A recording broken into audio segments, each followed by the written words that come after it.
SOHCAHTOA. I have never liked SOHCAHTOA, but listen to me. I have an alternative way of doing it. I'm going to show you SOHCAHTOA first, and then I'm going to show you a slightly different way. They both yield the same thing, but SOHCAHTOA is just trying to figure out ratios of angles. That's it. Ratios of angles and a side in a triangle. Okay, so if I have a normal triangle, first off, this is sine, this is cosine, and this is tangent. Okay, so sine equals opposite over hypotenuse. Cosine equals adjacent over hypotenuse. And tangent equals opposite over adjacent. Now, look, what the hell am I talking about? Watch. All right, so if I have my normal triangle, little 90-degree triangle, very exciting. Okay, let's say this is theta.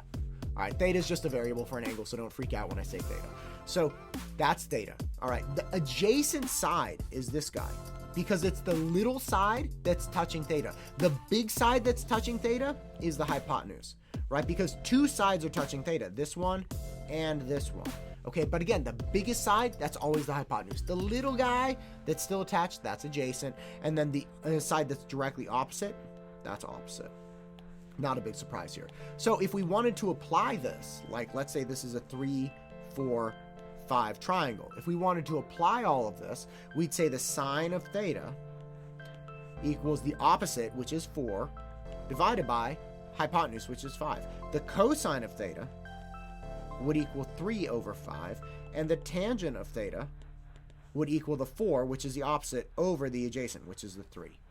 Okay, so that's it. That's genuinely all we have to worry about. Okay, now it's not always that easy because sometimes we have to do Pythagorean, right? So that sometimes we have to do a squared plus b squared equals c squared. But at the core of it, understanding these concepts, that's all you have to do, right? Understanding where you're coming from with the sine, cosine, and tangent, that's all you have to do. Now, I did not like SOHCAHTOA, the acronym. What I really prefer is Oscar and Oliver. So Oscar and Oliver have had algebra. Sine, cosine, tangent. Okay, so it's the same thing. Opposite hypotenuse, opposite adjacent. So again, Oscar and Oliver have had algebra. Sine, cosine, tangent.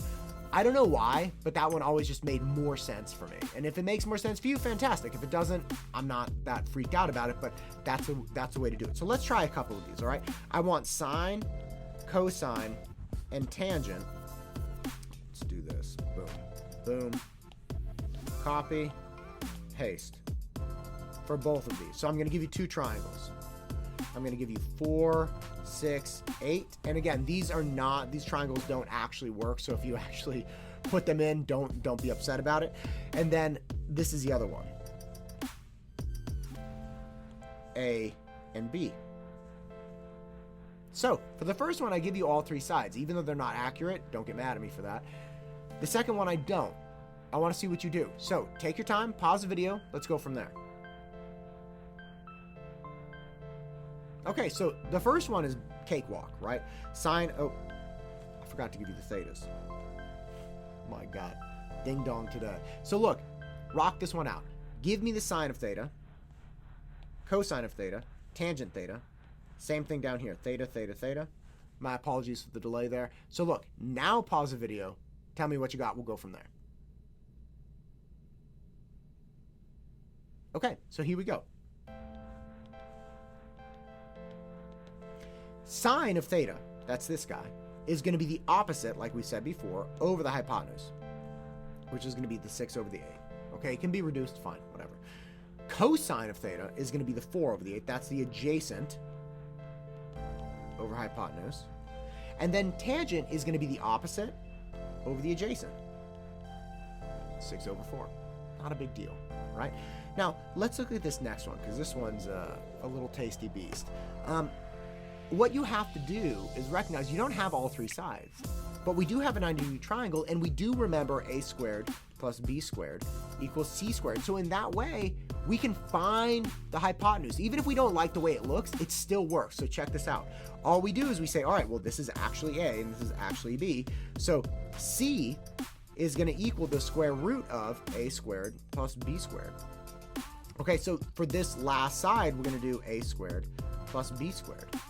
I know that seems goofy, but this will be potentially an answer. So let's go sine. Sine would be the opposite, right, which is b, divided by square root of a squared plus b squared. That's it. Cosine would be adjacent, so that would be a divided by square root of a squared plus b squared. And tangent's easy, because it's going to be opposite, b over a. There it is. So again, you may have to actually work out Pythagorean with variables or actual numbers to find the third side. That's not that big of a deal, right? If I gave you another triangle here and said this is 3 and this is 5, well, you could figure out Pythagorean real fast and identify that this last side would be 4, and you work it out from there. But again, if you have something like this where you don't have all 3 sides and you can't even get all 3 sides because you just have variables, just work it out. Just work it out with those variables. It's not a big deal. Check your answers. You're probably going to be fine. If you have a question on this, let me know. But remember, the core base of this is always the same. Sine, cosine, tangent, not a big deal. All right, these do pop up on the SAT and the ACT, so you are going to need to know them, but they're not that bad at all. They're very straightforward. And if you get screwed up on something, just let me know. Boom, son.